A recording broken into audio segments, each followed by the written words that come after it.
Est-ce qu'on vous regarde en se disant que vous êtes particulier, que vous êtes juste, que vous êtes saint?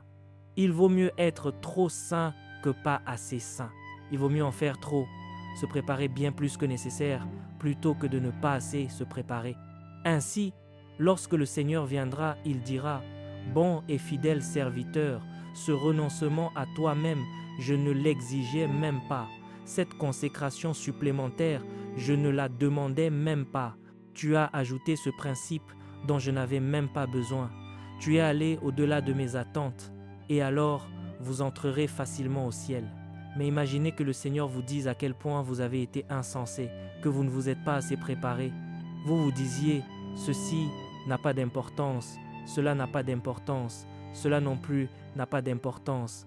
Vous m'avez oublié et vous avez cessé de m'écouter. Vous n'écoutez que votre chair, vous n'écoutez que ce qui plaît à la chair, c'est ce que vous écoutez. Vous n'écoutez que votre communauté ici présente. Et c'est pour cela que vous êtes là où vous êtes aujourd'hui.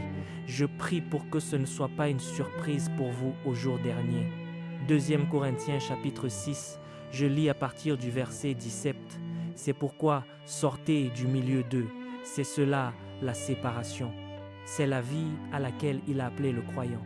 Tous ces livres que nous avons lus et qui vous disent qu'après avoir été sauvés, vous pouvez mener une bonne vieille vie joyeuse, la même vie que vous meniez avant, que cela n'a pas vraiment d'importance parce que la grâce est disponible, que le Christ est là.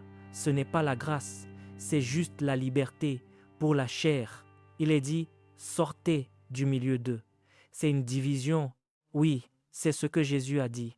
Il n'est pas venu apporter la paix sur la terre, la paix entre les malfaiteurs et les justes, la paix entre les boucs et les brebis, la paix entre la justice et l'injustice. Non, je suis venu apporter l'épée, de sorte que même dans une même famille, 3 seront divisés contre 2. Avez-vous déjà été en désaccord avec votre mari en disant: « Mon mari, ce n'est pas bien » et il répond: « Eh, tais-toi, c'est moi, le mari. » Oui, vous êtes le mari, mais le Christ est au-dessus de nous tous et la Bible est au-dessus de nous tous. Ce n'est pas bien. Tu es en train de me prêcher?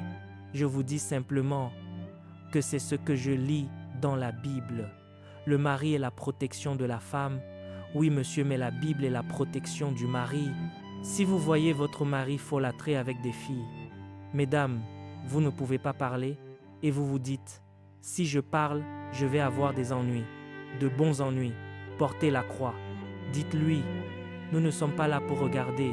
Si l'homme veut aller en enfer, pas sous vos yeux. » Il dira: « Mon mari, et si vous en parlez, le feu va brûler dans cette maison. Je préfère ce feu au feu de l'enfer. Laissez ce feu brûler. Mon mari, ce n'est pas bien. » Et si c'est la femme, je suis sûr que vous pouvez dire: « Ma femme, c'est pas bien. » Si tu répètes ça, je quitte cette maison. La porte est ouverte. Vous voulez tenir ferme pour le Christ, vous voulez tenir ferme pour la justice, et si vous souffrez pour cela, c'est très bien. C'est cela, le christianisme. Le christianisme ne consiste pas seulement à dire: « Je ne veux aucune souffrance. » Shadrach, Meshach et Abed-Négo ont souffert. Daniel a souffert. Lorsque vous souffrez pour la justice, c'est cela, le christianisme.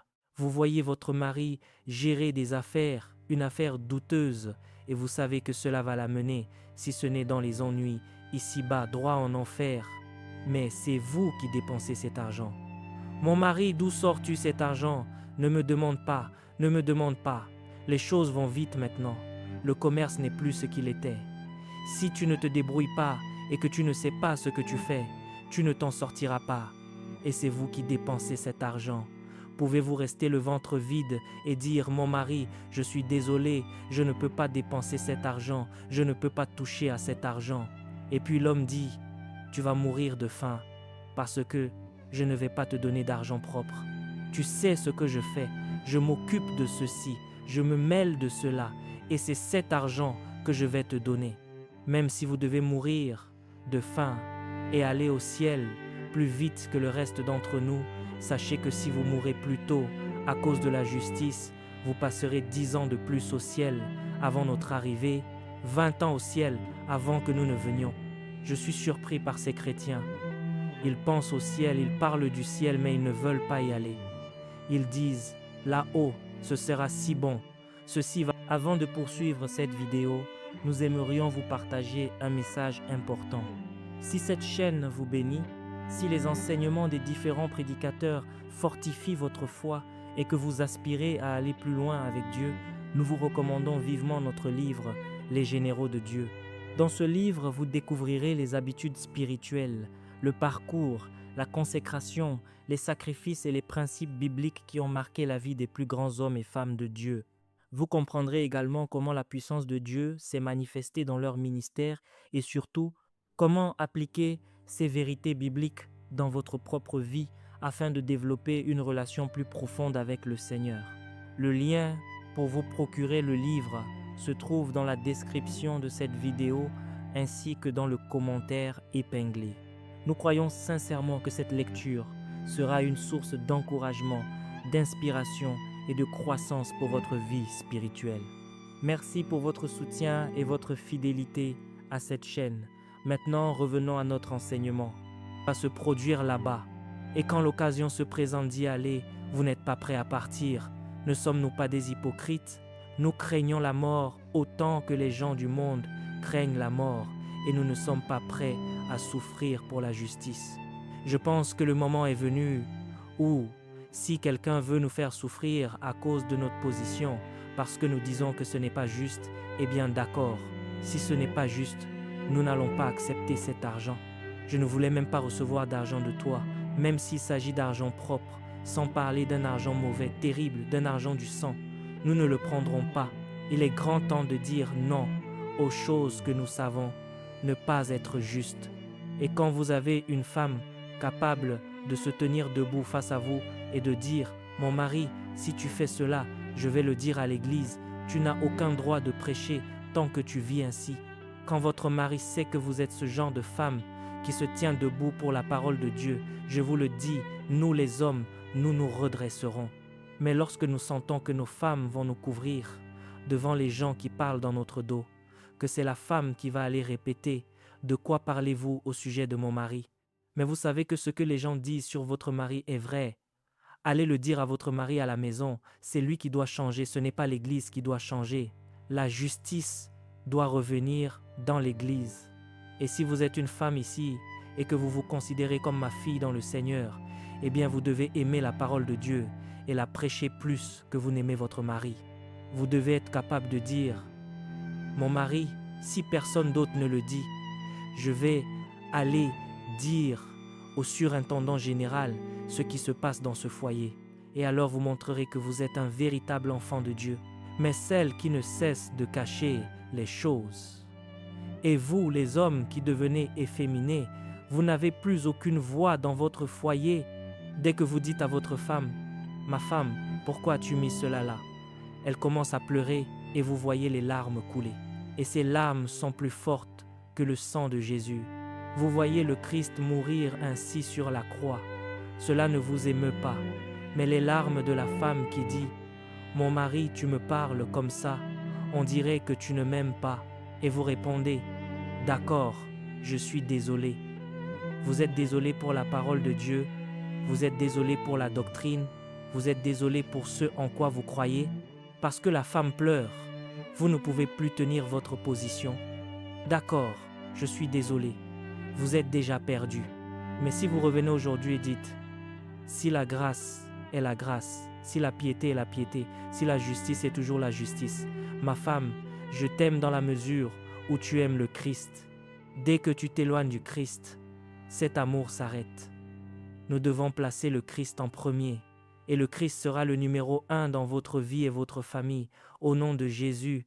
Ainsi, parfois, le mari dit « Tu sors dehors, sans bijoux, sans tout cela. Où vas-tu? Je veux que tu ailles acheter quelque chose. Et tu n'es pas bien habillé. » Pas bien habillé? Je croyais qu'on nous avait enseigné 1 Timothée chapitre 2, verset 9. Je ne dis pas comme il y a de nombreuses années, mais la façon dont je veux que tu te présentes maintenant, en fait, je veux que tu aies l'air élégante. Pas élégante comme ceci, non. Je veux que tu contredises Deutéronome chapitre 22, verset 5. C'est cela être élégante. Et vous vous dites, c'est pour avoir la paix à la maison, pour garder la confiance de mon mari et pour profiter de ce mariage. Profiter du mariage. Vous ne voulez pas profiter du Christ, vous ne voulez pas profiter du salut, vous ne profitez pas de la justice. Servir Dieu n'est pas une joie. Vous n'avez pas besoin de faire cela pour profiter du mariage. Non, vous n'avez pas besoin de poser votre Bible par terre et de marcher sur votre Bible pour profiter du mariage.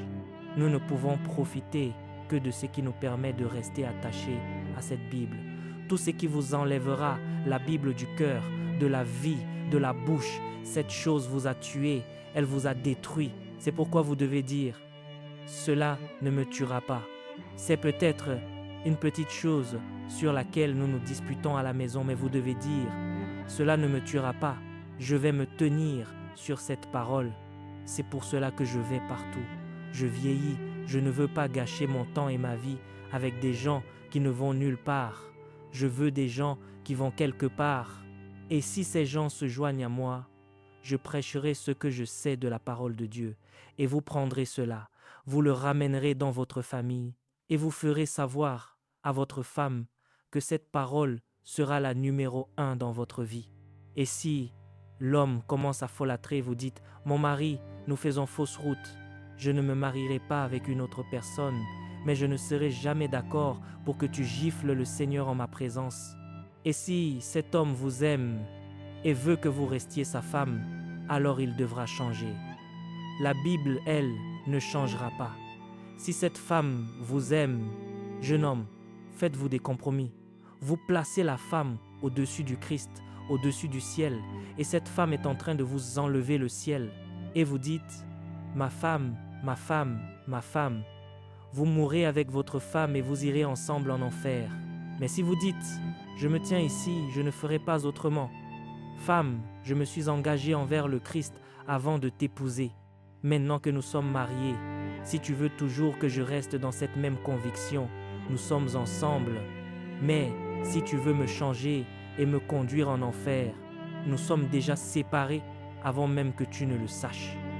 C'est cela qui montrera à l'homme ou à la femme quelle est la priorité dans la vie de cette personne. Et bien sûr, ce que je vous dis, si je peux parler ainsi du mari et de la femme, c'est que je n'ai aucun ami parmi vous, aucune personne proche qu'il me soit difficile de quitter ou de se séparer de moi. Vous dites, mon père, je vous dirai en public, ce n'est pas votre père, cherchez un autre père. Ne venez pas ici me dire cela, alors que la parole de Dieu que nous prêchons, vous la mettez par terre et vous marchez dessus. Vous n'obéissez pas à la parole de Dieu.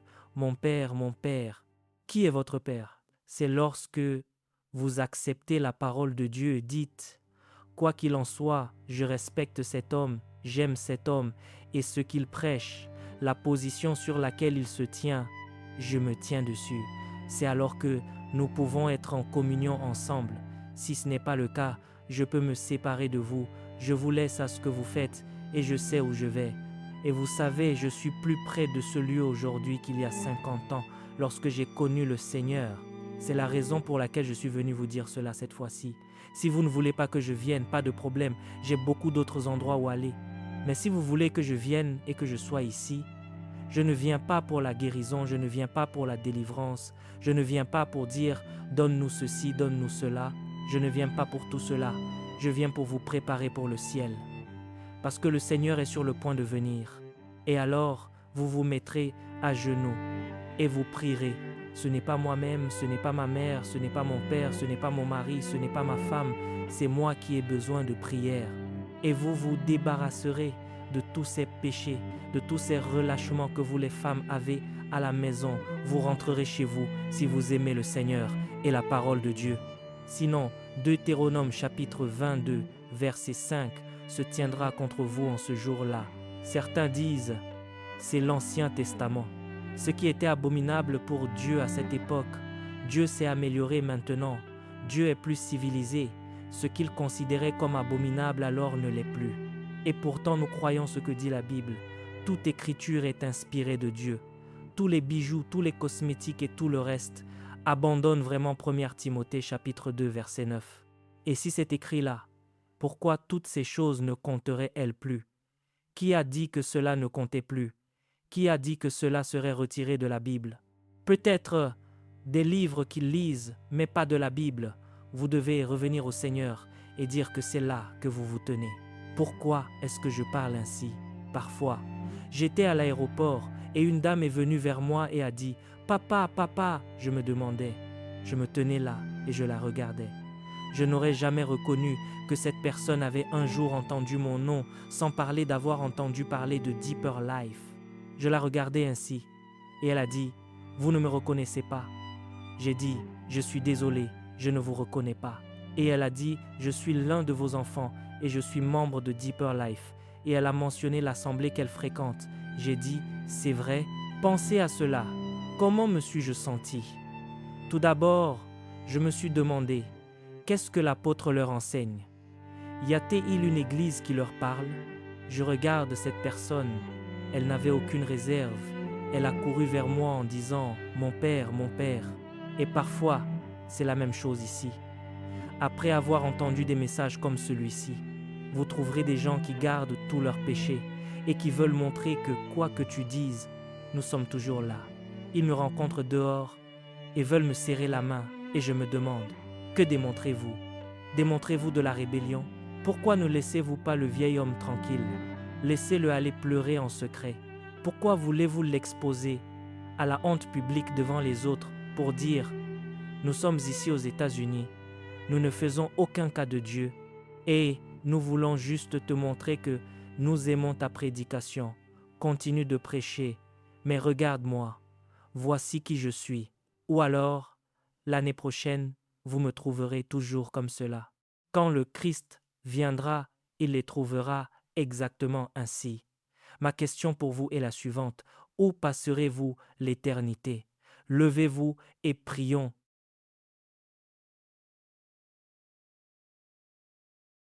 Cette vidéo, n'oubliez pas de télécharger notre livre Les Généraux de Dieu pour davantage connaître l'histoire de ces généraux de Dieu. C'est plus de 100 histoires inspirantes, 25 biographies à l'intérieur. Que Dieu vous bénisse abondamment.